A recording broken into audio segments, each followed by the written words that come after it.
na adankora 500 ewo Ashalaja woga South mesimu won kramantam yimu a ene wo maka dem wo majapade nyina asai na nyina no wo mususu se estate developer bi ena feso bi a yetwa se beye insuo densu emuban ema wo fie mu no akobuagumu Adom Kasee ko ho etwaso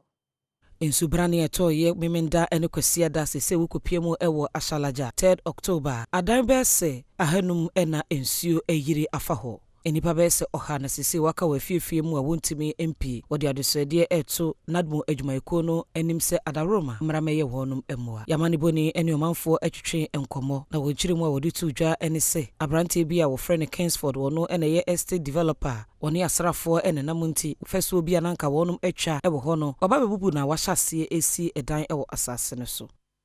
so yesu nya no abekọ mo no mba no because but now me ko 4 years nie me nche wasa but me hu bi da so timi to hat me so timi yili o man go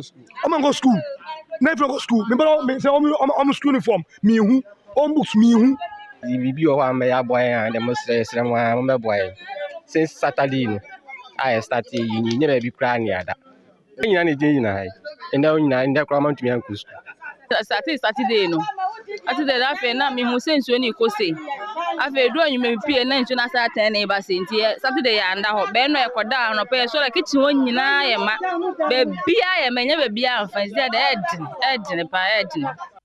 enwachi emofre bia wonum ne Adom Kasee twetwe nkomo ekyerese se de nsuo na timi ayira fa won fie nti ene kora no enya de a wotimi ekosukuu dem ya faye ya dan nyina me ntimi nkosukuu na me ma me se me nsan mechi na ye nkosukuu me school tade ni na fonti esra ban se on behwe mai isere raye dem na aseye nyoma school tade ni na afọ eni bebe ebeda